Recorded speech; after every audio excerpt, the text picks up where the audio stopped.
Okay, hello everyone. So welcome to our annual meeting for the Idaho Falls Symphony Society. We are trying a brand new format here, so I hope that you love this. Please feel free to let us know how it goes. But we're excited to say, Thomas is here with us from Durango, and I'm here in the office, and then we've got a whole bunch of board members who are here, super excited to present to you.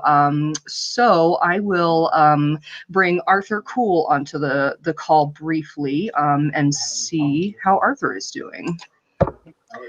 Hello, Arthur.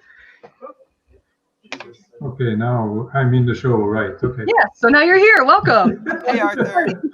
But I can't hear you guys. So okay. All right. So we're having some slight technical difficulty with Arthur, but we are going to soldier on. So Arthur, would you like to call the meeting to order?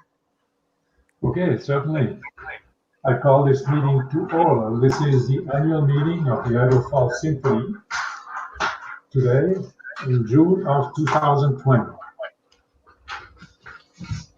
Right. So, first item on the agenda is the instructions and information about the format and structure of the call. So I'll pass that on to you, Alec. Yeah, great.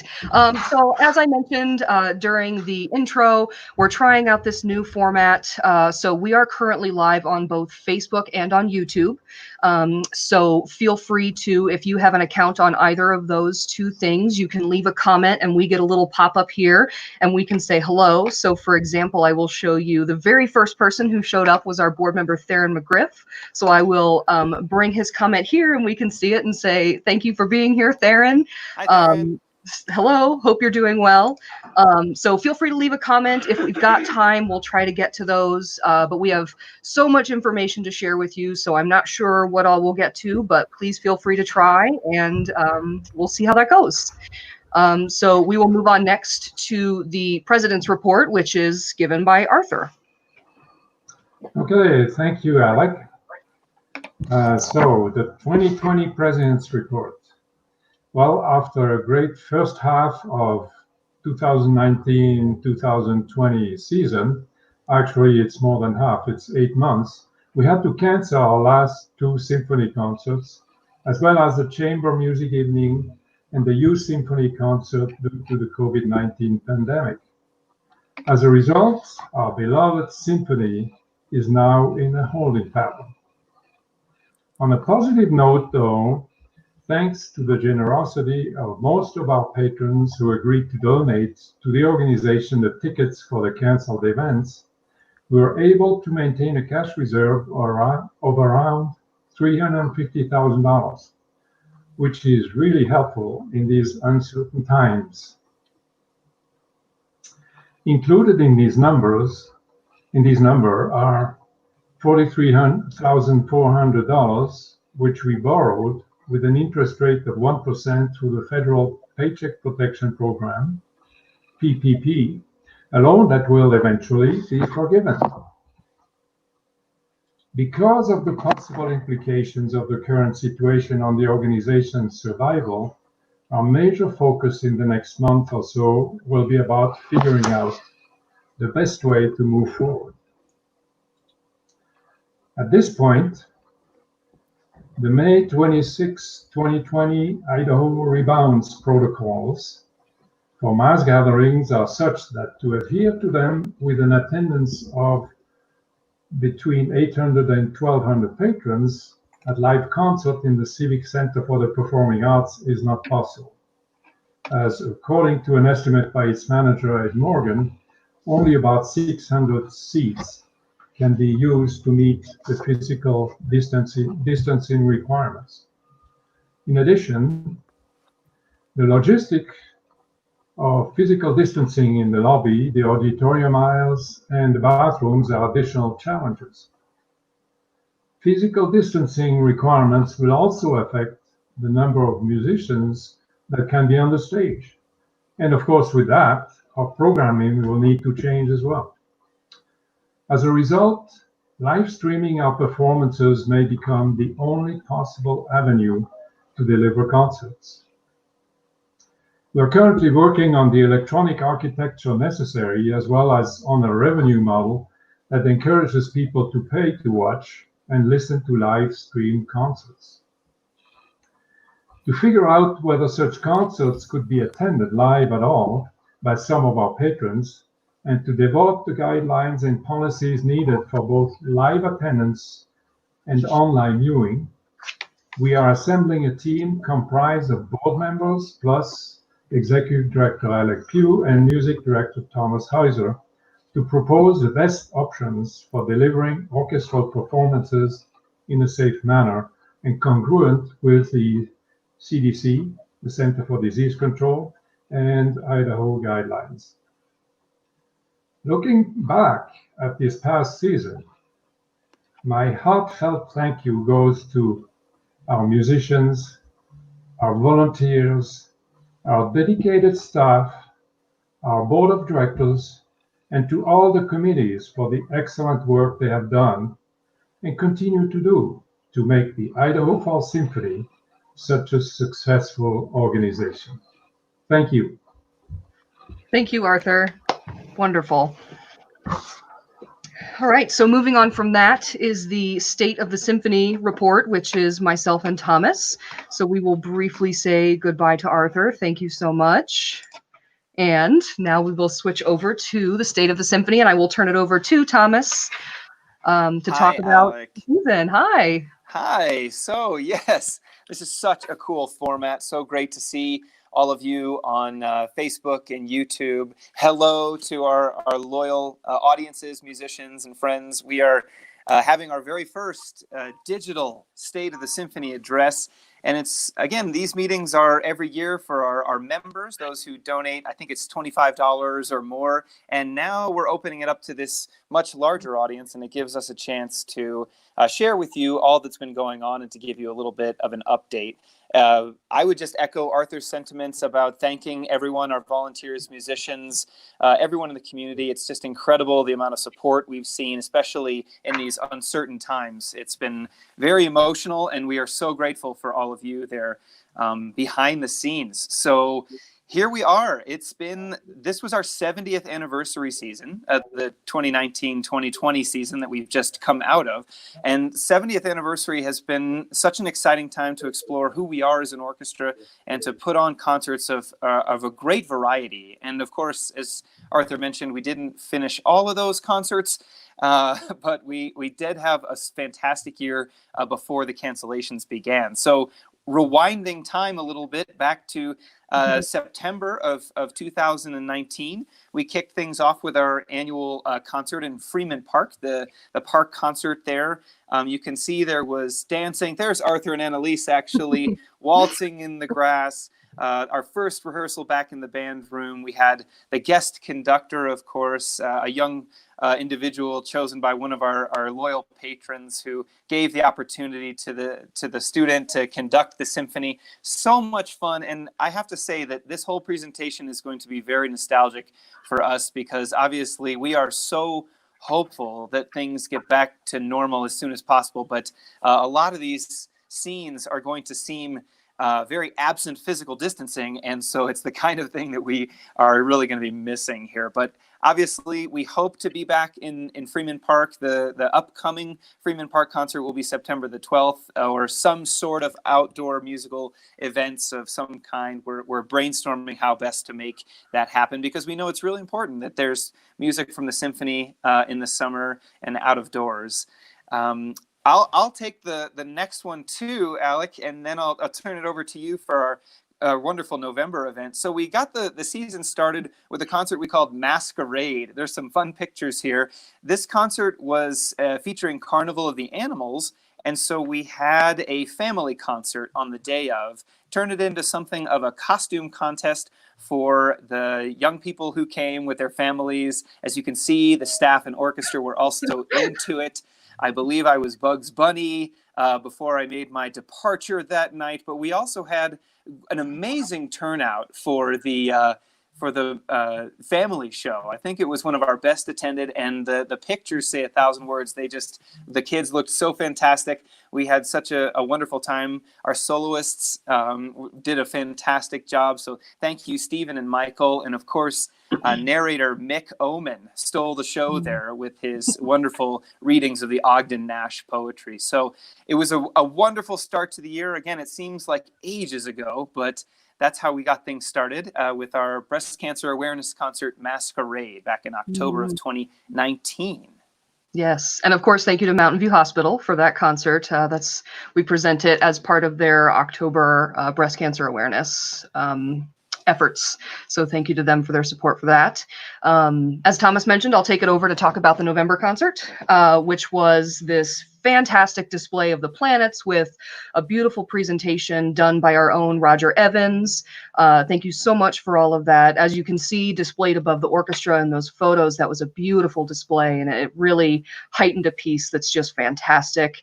And this concert also was presented with a significant partner. The Idaho National Lab joined us as an education partner for that, and there was a display in the lobby with their space batteries program, and it was just so incredible to get to showcase that we as a symphony are celebrating 70 years, and the lab is also celebrating 70 years. So it was nice to get to join in that together.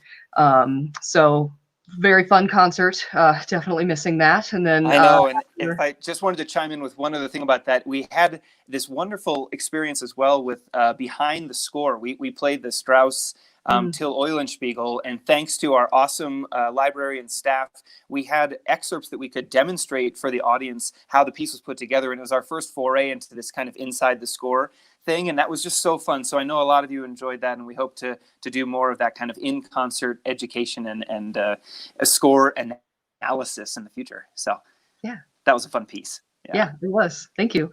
And then up next was our return of the Nutcracker, which is always a great thing for the Idaho Falls Symphony. It was actually the last thing that I had not done in my cycle here. So it was fun to get to do that. You can see down in the corner there, we have a video playing of our intern, Riley, who came to us from BYU, Idaho, and he was such a delight to have around. Obviously a great sport to take our buddy Spencer there, he's dancing with, to a rehearsal of the Nutcracker. But we were so lucky to have the Eugene Ballet, and we had guest conductor Brian McCorder here. And we did a family or a school day presentation of that for about 650, 700 local school kids. And then that night performed, and it was a packed house. It was such a good turnout. It was really great to see you all there for the holidays, for a great tradition from the symphony. Would you like to take the red dress, Thomas? Sure. Yeah. And we'll talk more about this, but it's the deck. Here we are. Yeah, that's okay. We have enjoyed all year the efforts of the Civic Center for the Performing Arts Committee and all the work that they did last summer and the previous year to renovate the Civic Center. It looks absolutely fantastic. We're so excited about that. I know we're going to get into a little more detail on that, but that Nutcracker, I think, was one of our first. No, I guess it would have been the planets, but we were just so excited to be in there with the new shell, the beautiful new interior design that had been done. So bravo to the committee of the Civic Center, which includes our board president, Arthur, is the chair of that committee as well. So a busy gentleman in the community. So yeah, as the winter months came on, we moved to the deck, the Downtown Event Center.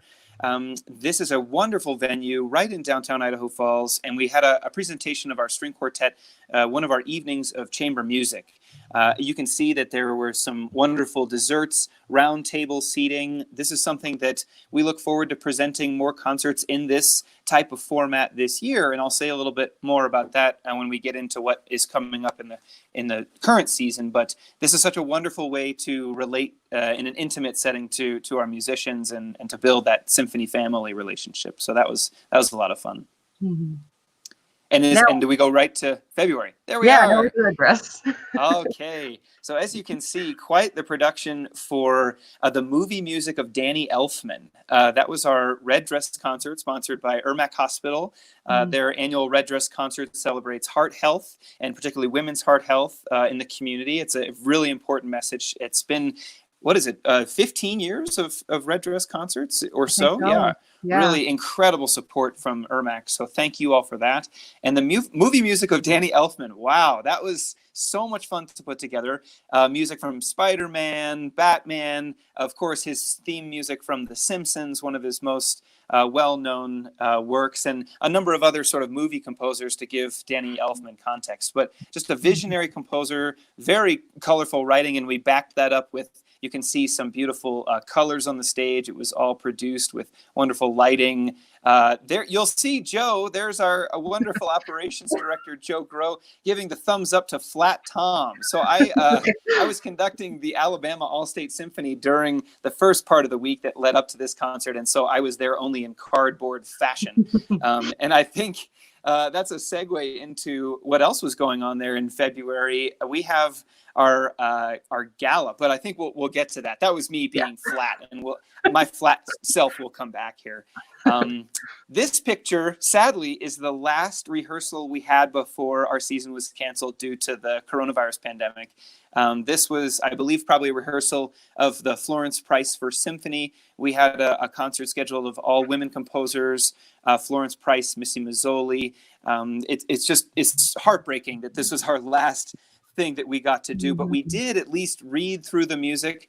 We had our principal violist, Dr. Lisa McNiven, read through the Peggy Glanville Hicks Concerto Romantico. It was absolutely wonderful to be with the orchestra. And my story, which I think I've told some of you before, is that last rehearsal, when we had canceled the concert, but we were there, we had amassed the orchestra for that last rehearsal. We read through the Florence Price First Symphony, and it was so moving. It was incredibly emotional knowing that we were canceled, but that we wanted to play this music that meant so much to us, so that everyone had prepared. And I felt this great outpouring of emotion in the music making. So we really are sad about that. And of course, what then we missed again after this was our season finale, Beethoven's Ninth Symphony.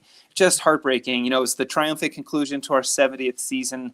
Was not able to happen. So what we did, however, was had a live a pre-concert talk, as it were, between myself and the soloists from their self-distanced homes, wherever they were. And that was really nice to get to chat with them about what Beethoven 9 means to them and what it means in 2020 to be performing this magnificent work. So that is the overview of what transpired musically.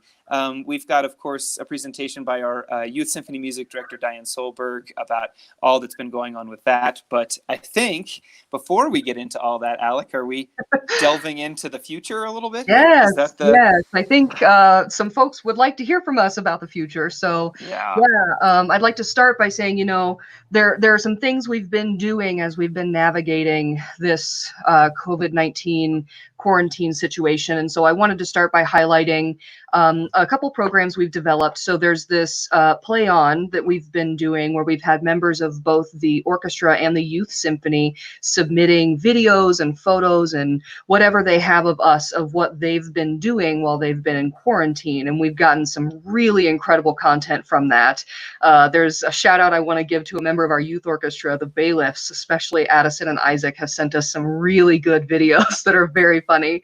And those will be coming out throughout the summer. So keep an eye on our social media to see that. And then I also wanted to highlight a few weeks ago, we recorded our string quartet performing Mendelssohn String Quartet at the Downtown Event Center. And they generously opened that space for us and let us come in to record there so that we could produce a video to release to get some music into your homes on screens. And that was sort of the pilot program, the test. And we're going to be recording more of those here in the month of June and producing those to get those out. So I actually think we have a couple video previews I can show you. The sound doesn't work, but you can at least get an idea of what kind of wonderful effects the Bailiffs have up their sleeves. So if we can kick over to that one. Oh. Is it not next? I don't know. Yeah, that one. So here we have, this is Addison and Isaac Bailiff, who recorded the Army song. And again, you can't hear it, but you can see they've got the fun background and they're dressed very patriotically. And they are just such talented students putting this together. And then down below, we have one of our, I believe, one of our brass players, and she looks like she's playing trombone and euphonium and I think a pot as a drum. Little pot as a drum there. Yep. We're getting all kinds of really creative content, so we'll be sharing that with you to keep music in your life. Music from us, from our local players and students and all the folks who miss you. So we'll be getting more of that out. Keep an eye out for that. And look at, I just wanted to point out before you change slides, there's that shot on the left of that production scene with the sound person there, the microphones, the camera, the small group performing. You're going to be seeing a lot of that. I mean, that's really the model that we're going to be operating under for the upcoming season. So just sort of a quick glimpse in on what the production looks like for us. Mm-hmm. Yes. Yeah. Thank you for that. I love that shot. Yeah. And then we have a few other updates sort of related to that. We can go to the next one. We've got, sorry, just a second. So as Arthur mentioned, we did manage to secure some funding from that payroll protection program. So I did want to take a moment to give a shout out to Bank of Idaho, who is a great supporter of the symphony, and they've always been very helpful to us as we navigate those things. So thank you, Bank of Idaho, for your help with that.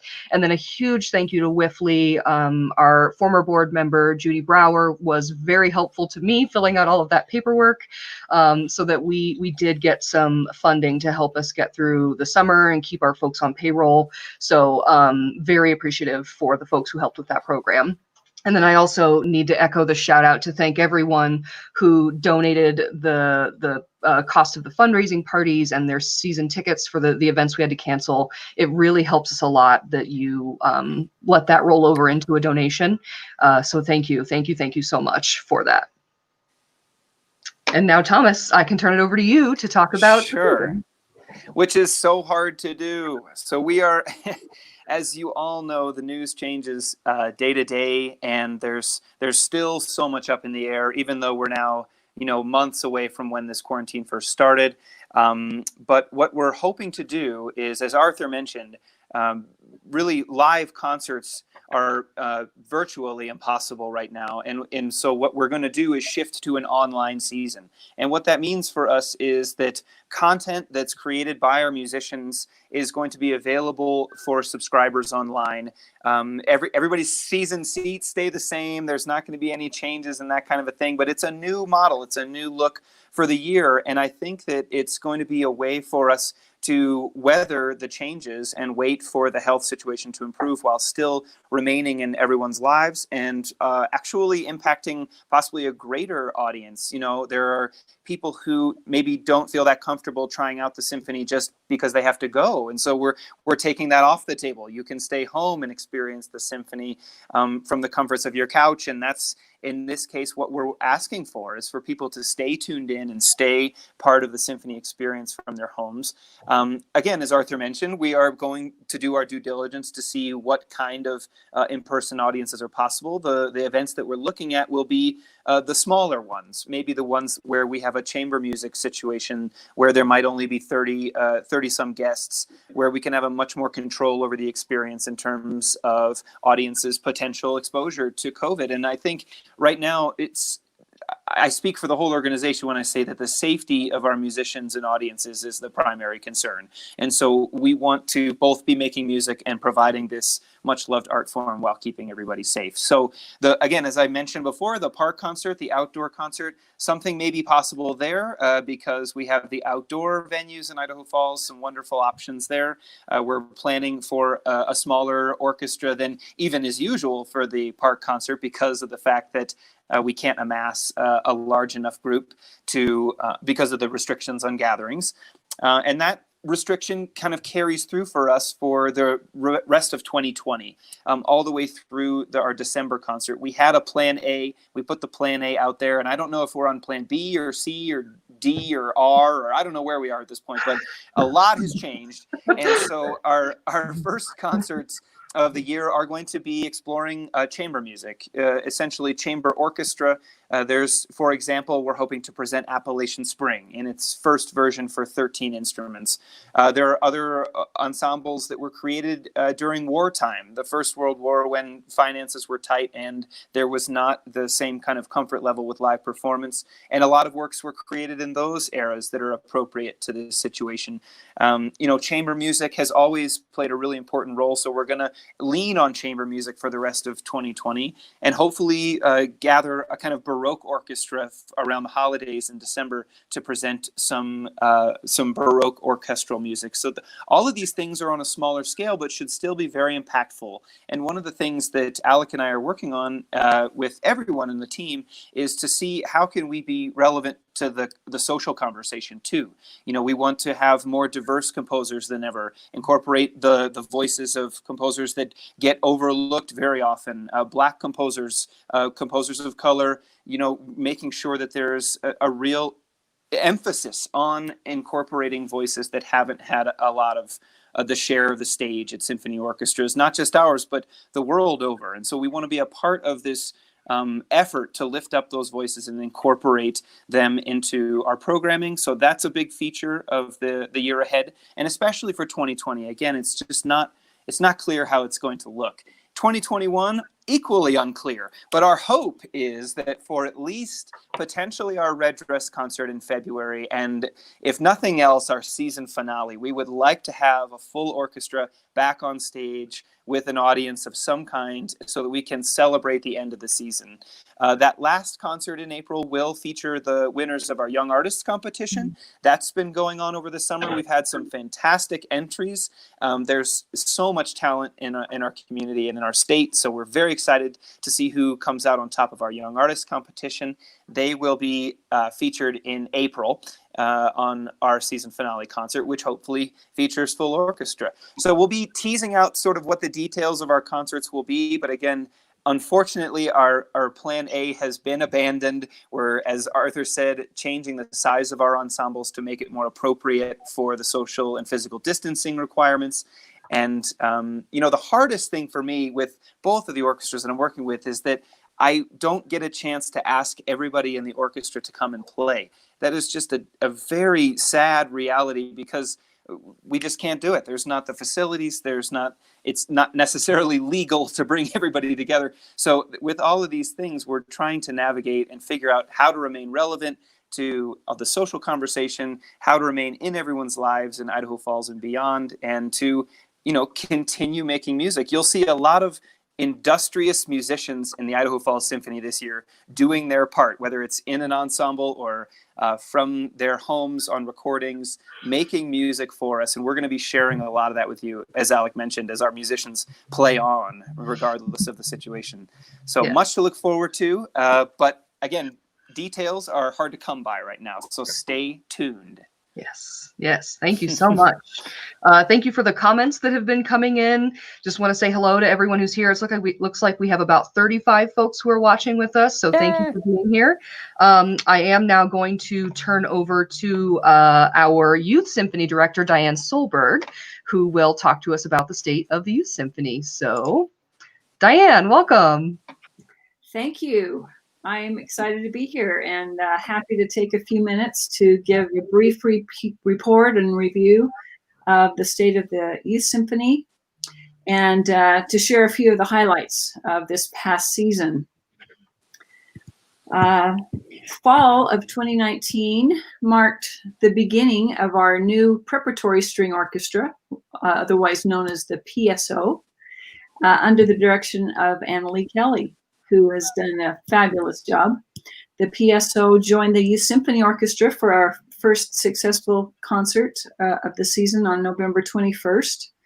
And we were so pleased with the way the students performed. It was really a great experience, I think, for everybody. Mm-hmm. Then following several weeks off, both of our groups returned to rehearsal on January 9th. And then without realizing it, it would be our last rehearsal for the season on March 5th. We had a great evening of rehearsal, and then we had to shut things down due to the COVID-19 outbreak. But we had a lot of students participating this year. In the PSO, we had 36 musicians, ranging in grades from 5th grade to 11th grade, from 13 different zip codes and 17 different schools. So we have a great representation in that youngest group, which is a string orchestra, by the way. And then in the Youth Symphony Orchestra, we had 57 musicians participating, the 8th through the 12th grade, with 12 different zip codes, 13 different schools. And then we had quite a large number of graduating students this year. And those students are moving on to Utah State University, BYU in Provo, and BYU Idaho, as they have reported. Many of them with scholarships in music and otherwise. And we're just fortunate to have had them participating with us, and we'll miss those graduates. Absolutely. Yes. In place of our fall retreat, we held a museum social event in January 2020, which was a great opportunity for the students to get to know each other and have some fun. We had our annual fundraiser, gratefully, right before we had to shut things down. That was held on March 9th. Mm-hmm. This continues to be just a really successful fundraiser, and we so appreciate Perkins for their continued support of our great students. Yes, thank you, Perkins. Yeah. We had 35 student musicians perform there at Perkins, and we raised $5,300. So thank you to the members of the board and all of those of you who support that fundraiser each year. We're very appreciative. Yes. With the abrupt end to the season, Anna Lee has been able to reach out to her students in the PSO, and she shared this quote with me that she wanted to share tonight. She said she's been able to check on many of the PSO students, and we are all upbeat and still diligently practicing to her joy, even with the pandemic conditions and stresses. She says she's very excited to hopefully look forward to meeting again, making wonderful music together this fall. And then I also sent out a video to the members of the Youth Symphony, telling them how much I miss them and hope that they were doing well through the pandemic. For the graduating seniors, who we usually recognize in our spring concert, I wrote a personal note to each of them and then sent those notes along with a care package that Joe and Alec put together. So we're appreciative of the time and effort that was put together to send those care packages out. I think that meant a lot to the students. I've heard back from a few, so they were grateful to hear from us. Great. When our season ended, both groups were working on some really great literature. The PSO was preparing movements from the whole St. Paul Suite, Vivaldi's Spring, and Theme to Jurassic Park by John Williams. The Youth Symphony literature included the Saint-Saëns Dance Bacchanal, the Dukas Fanfare for Brass, and 3 pieces that we were going to feature our solo competition winners. And let me just list who those were: Kai Durchi on violin, Emma Baloff on cello, and Evelyn Lee on violin. And we're still hoping for an opportunity to feature these talented young players. That was one of the saddest things, to not be able to feature them in our concert. Yep, agreed. We were fortunate to have a master class with Lisa McNiven. We appreciate her supporting us with that. We have 3 Youth Symphony and PSO students who performed for that: Vanessa Vaneski, Sydney Stewart, and Grant Durchi.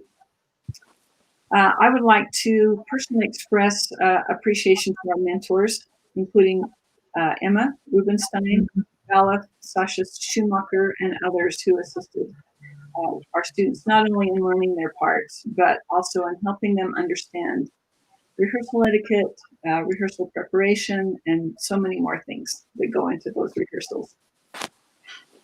Thank you to Joe Rowe, who has done an outstanding job managing the details of the logistics, our library, the auditions, and countless other items that help both groups, the PSO and the YSO, run smoothly. I also would like to express gratitude and thanks to our Youth Symphony Committee for the time and effort to support these great young people. So as we look to the future, typically we do auditions live. Obviously that's not been possible this spring, and so all auditions are taking place online through video submissions, and we're currently right in the midst of that process. And we're hopeful that we'll be able to replace the wonderful seniors who graduated this spring. As of June 10th, we had 53 applications and videos submitted. 8 of those applicants auditioning are hoping to move up to the symphony orchestra from the PSO. 45 are new applicants to the programs, and 35 of which this will be their first audition in their instrument. So that's very exciting for them. Yes. As Thomas mentioned, with regard to repertoire, I think we had a plan A, and we're certainly in the midst of figuring out what that fall concert's going to look like. But thank you so much for your continued support, Alec and Thomas. It's a pleasure to work with you, and thanks so much. You too. Thank you, Diane. I do want to go back so that we can have another opportunity to thank the members of that civic committee who worked on this beautiful remodel. We were invited by the members of that committee to have some of our students perform in a private event for some of the donors of that. And of course, you know, the Make Foundation is so supportive of our youth symphony and of this remodel, and they're so generous with the community. So they got to see a handful of our students perform, and they just did a beautiful job and a beautiful new space. And so it was a really great event that I wanted to make sure that we thanked everyone for and brought up again. Very good. Thank you. Yes. Yeah, of course. Of course. All right, great. Well, thank you, Diane. Thank you, Diane. Thank you. See what happens with those 50 students who are trying to audition. That's wonderful. That is great. But yeah, Diane, have a good one. Thanks for being here. Thank you. Yeah. All right, so now we will move on to the finance report, which I will be giving for Kevin. We've had a little bit of mic issue, but that's fine. That's what we're here for. So I believe Kevin is watching us on the stream. So thanks, Kevin, for being here. Thanks for a great year. Hi, Kevin. But I do want to put up some charts to show you how our money was spent this year. So first up are our expenses. And what I would like to highlight with the pointer over here is the entire blue side of the chart. All of those 4 sections that are blue are money that went to putting on concerts. So doing the thing that we should be doing anyway. And what's really great about this is that it's 2/3, almost 3/4 of the money that we get each year is going to putting on concerts, paying musicians to play those concerts. That dark blue section of the pie chart that's over 1/4 is what we pay to our musicians. And that is a really powerful statement. A lot of orchestras aren't able to do that, but we are. We really want to be paying those folks who are putting on the show, and so this is demonstrating how we do that. So as you can see, the blue 2/3, almost 3/4 for the people and the things on stage making that happen, and then the red half of the chart is everything that happens behind the scenes to make that happen. So that's rent, that's myself, that's Caleb Claypool, our office manager, the people who do the work to get us there. And the only reason I don't list our fabulous operations manager, Joe, and our librarian, Ellen, is because they're in the blue side of things. So they're in there too. They're just on the blue side. But really proud of this spread of how we're spending the money that we get from donations and all of that, which you will see when we switch over to the income side. So and just to brag, we're hoping to increase the pay for musicians. So that slice is going up, we hope. Yeah. Yes, it will be. So just to quickly go over this, similarly, the green side of it is all of our fundraising efforts except for our events. So that's all of our fabulous community supporters, all of the banks and the businesses and the fabulous hospitals. Thank you so much to our hospitals for what you do for us and what you do for our community. But that's all of that. We get a number of grants. We have some endowment money. So that's all that side of it. And that's half of what we bring in.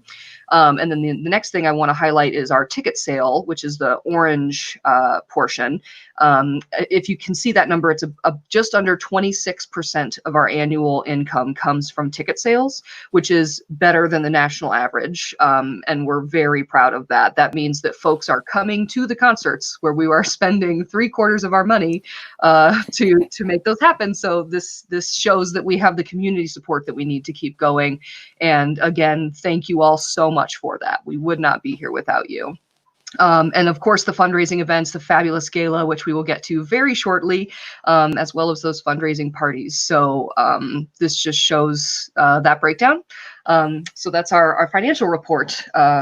As Arthur mentioned, we're sitting on a pretty healthy amount of money from years and years of hard work and saving and diligence. So we are okay for now, and happy to be able to share this with you. So, as I mentioned, we will now move on to our event planning report, which means that I will be asking Sharon Price to join us. So let me just get Sharon. There's Sharon. Hello, welcome. Hi, thank you, Alec. I'm very pleased to present this event planning report. Our annual fundraiser, the Symphony Gala, was held on Saturday, February 8th at the Hilton Garden Inn. Admission was $125 per person. The planning for the event began in October of 2019, and Theron McGriff and Sharon Price were co-chairs. And I want to mention each committee member because they all did such a tremendous job. Cindy Ozaki, Ann Howell, Cherie Webster, Denise O'Brien, Jackie Larson, Jane Kestner, Pat Scott, Lexi French, Chrissy Staten, Ann Volakay, Joe Daniels, Alec Peugh, and Caleb Claypool. It was just a fantastic committee. The theme was lights, camera, action, and the Hollywood theme was carried out in the decorations.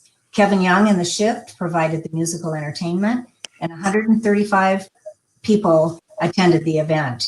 Our guests were welcomed with a glass of Prosecco, and a prime rib buffet was served after the social hour. Photos were by Gordon Smith were taken as guests arrived, and Thomas was a part of. Attendees perused the 40 silent auction items during the social hour, and after dinner, Mario Hernandez and Mick Oman served once again as our auctioneers for the live auction and the dessert auction. The 11 live auction items brought in over $28,000. The silent auction items over $10,000, and the dessert auction over $10,000. Sponsors donated $4,600, and the Something for Nothing, where guests contributed just to support the symphony, brought in over $8,000. In all, it was our most successful gala to date, and we've been hosting this event for over 20 years. We brought in over $70,000.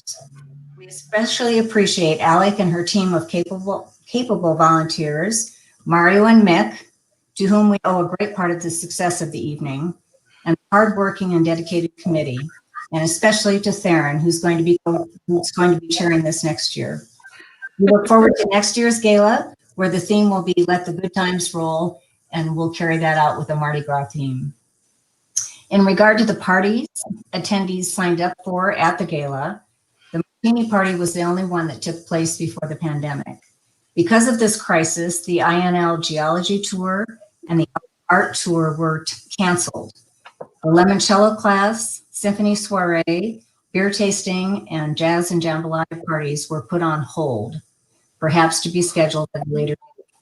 Most of the people donated their admission back to the symphony for the canceled events. So I'll turn it over to Alec now to tell us a little bit more about the financials. Yeah, thank you, Sharon. Thank you so much. So as Sharon mentioned, the gala was held in February, and we brought in about $82,000 just in the admission, the sponsorships, the auctions, all of that. So the actual event itself. And then in addition to that, we brought in just under $12,000 in those fundraising parties that Sharon mentioned. And our expenses came in just around about $15,000. And so our total profit on that fundraiser was $78,804.88, which is incredible. It's the best gala we've had to date. So thank you all so much. Thanks to everybody for their work. And thanks to everyone who came and supported that. Anything else you'd like to add, Sharon? Nope, that's it. Thank you. Great. Yeah, thank you for being here. So now I will turn over for education and outreach, and that will be Linda Neely, who is the chair of that committee, and we'll get Linda here. Hi, Linda. Welcome. Hi, thank you. Yeah, Thanks. thank I'm you. excited to talk about education and outreach. We have a wonderful tradition of that in the symphony. And I want to thank all the people who work so hard to do those things throughout the year. First is the ambassador program. This year we had 19 total ambassador performances, reaching approximately 2,700 students. We had snow days and cancellations, as you know, and it was a transition year, but we still had a great time. We this year added the jazz ensemble, and we had the jazz ensemble, the string quartet from the symphony, the woodwind quintet, and the Idaho brass quintet. We thank them for their preparation and outstanding presentations. They did a great job. Another new thing to the ambassador program was we had a performance in the Idaho Falls Public Library, and that was really cool. The children were excited, and adults were there as well, and the library staff is really looking forward to working with us in the future. Also, every year we have at least one petting zoo, and this year we had two. Two were held, one before the October family concert and one after the ambassador program at the public library. And as you can see, it's really fun to see the children trying out these different instruments. We want to thank Chesbrough Music, who provided the instruments, and the musicians and staff who assisted.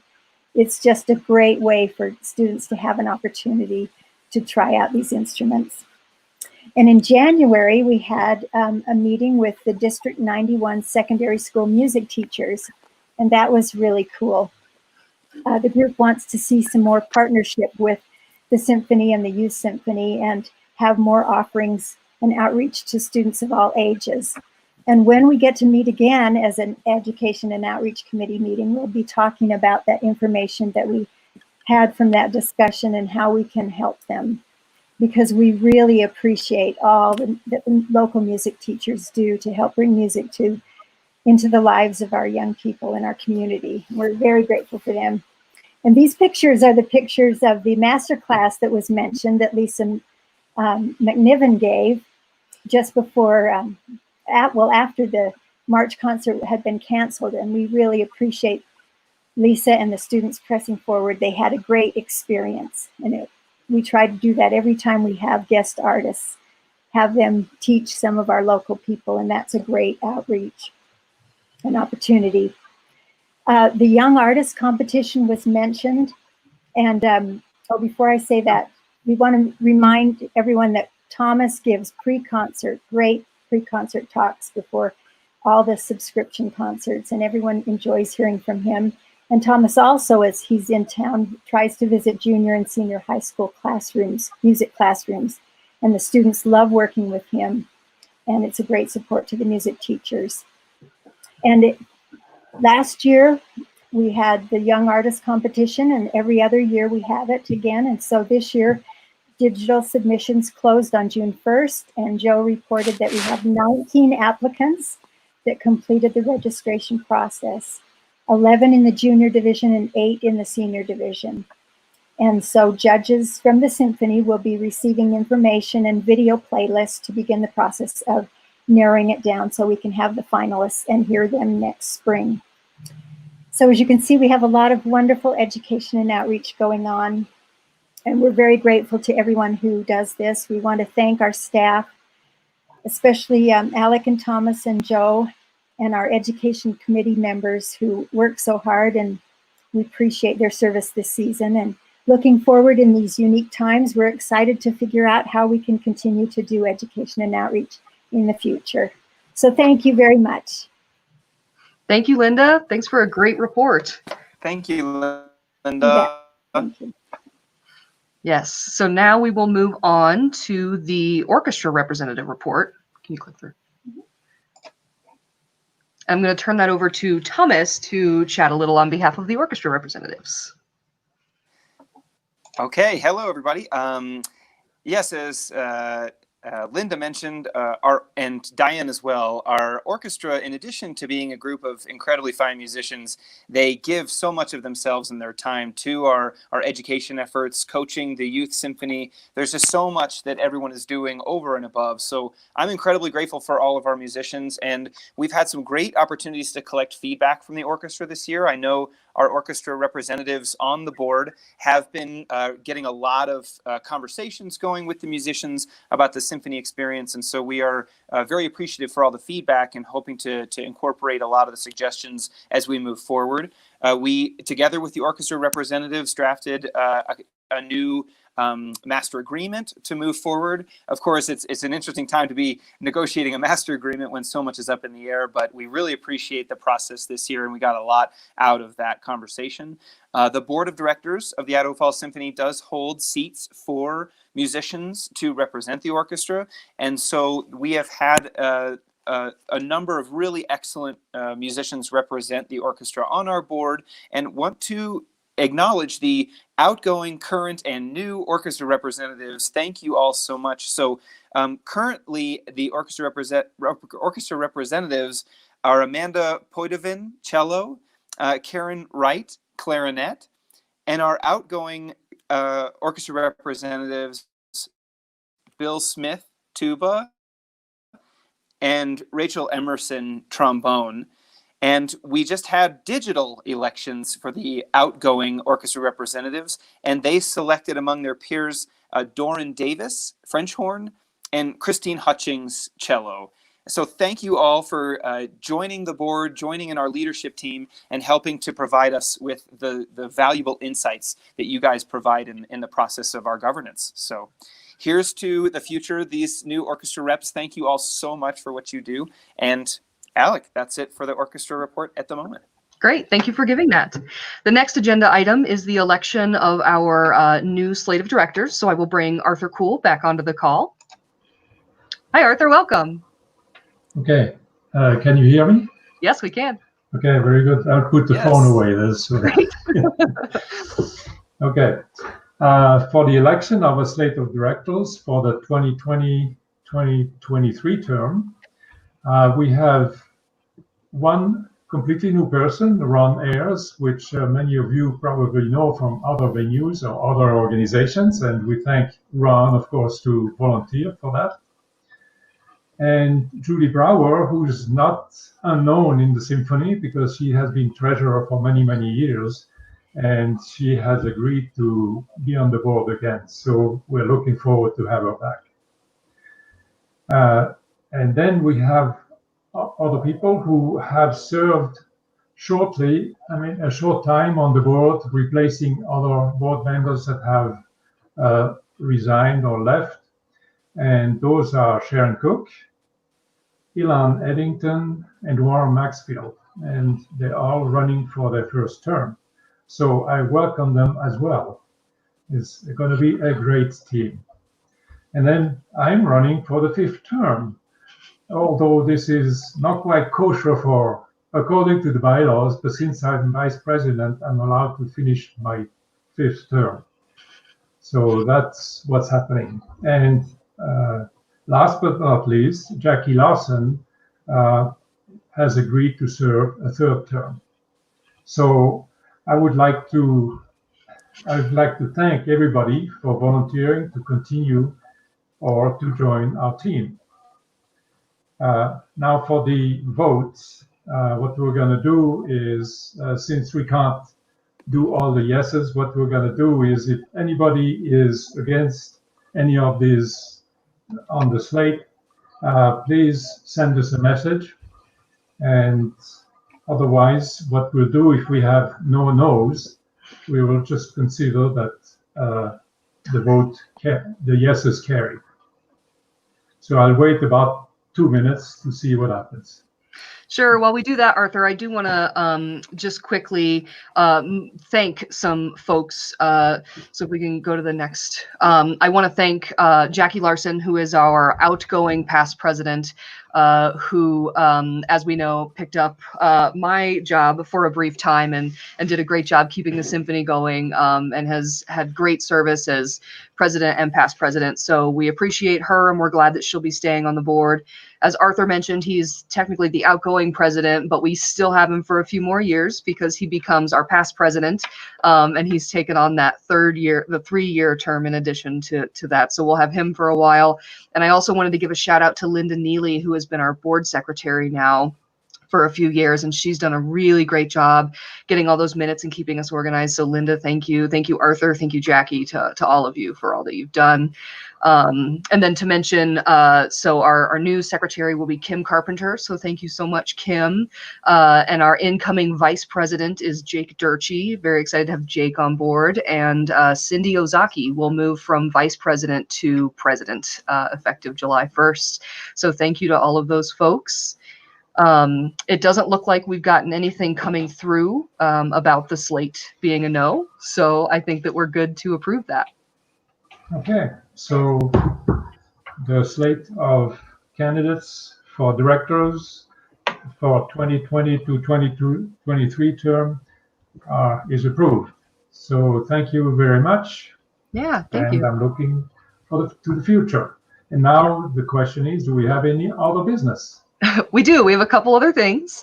So I wanted to take a moment to thank, we have some board members who will be becoming board member emeritus. So I would like to thank Sharon Price and Ann Howell for stepping into that position. It'll be great to keep their knowledge. They've been involved with this organization for so long, and we're so glad to have them and all their historical knowledge stick around with us.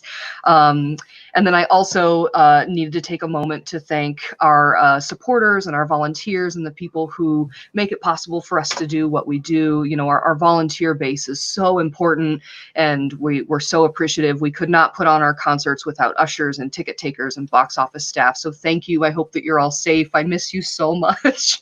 I miss seeing you. And then, of course, you know, thank you to the supporters who we've talked about a lot. And then I have to take a second to shout out to my staff.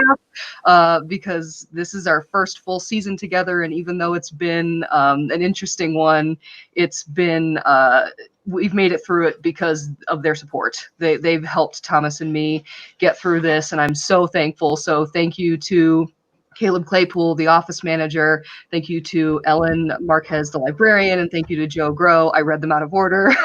Thank you to Joe Groh, the operations manager. But I'm just so thankful for such a great staff, and thankful to the board for letting Thomas and me find them and hire them and keep them around. So thank you so much. I will chime in, Alec. I can't resist. I mean, so many people to thank. Obviously, you know, you and I are the face of the organization, but there is a huge team behind the scenes, and the board. This slate of directors is absolutely fabulous. Arthur, thank you for your leadership. I know you're the outgoing president. And it's so wonderful to have this team in place, from the volunteers, the board members, the staff. I'm so incredibly grateful for this organization. So I echo all the thanks, and Alec, you deserve thanks too. It's really great working with you. This kind of thing, your mastery of technology is wonderful, and just the vision that you provide and all of the support to every aspect of the organization is excellent. So here's to Alec, and as well, her name should be on the staff list there too. So. No, that's okay. But of course, we have to take a second then to thank Thomas for his hard work for this organization for 10 years. He's going into 10 years with this organization, and we're so fortunate that we've got him around still to get us through. It's a delight to work with you. I love when you're able to be here, but you're still available when you're not, and it's just been a delight to get to work with you. So thank you too. 10 years. Oh. 10 years, yeah. All right, so thank you so much to everyone who joined us for this live stream. Thank you for all of the comments, everybody saying hello. It's been so great to see you. We miss you so, so much. I wish that we could be having this in person, but such are the times. So keep an eye out. We'll probably hold a few more of these. If you have any thoughts, you can email me. You can get us on Facebook since you found us to watch this video. But thank you so much. And I think, Arthur, we can turn it over for you to close out the meeting. Yeah, well, I would also echo all the good things that Thomas and Alex said to each other. I thank you so much also, and the staff, for all the stuff you have done, because we are such a successful organization. It's wonderful to be part of it. So with that, the meeting is adjourned. Thank you very much. Thank you so much, everybody. Take care. Bye. Thank you. We'll see you soon. Yeah. Stay safe. See you soon. Thank you.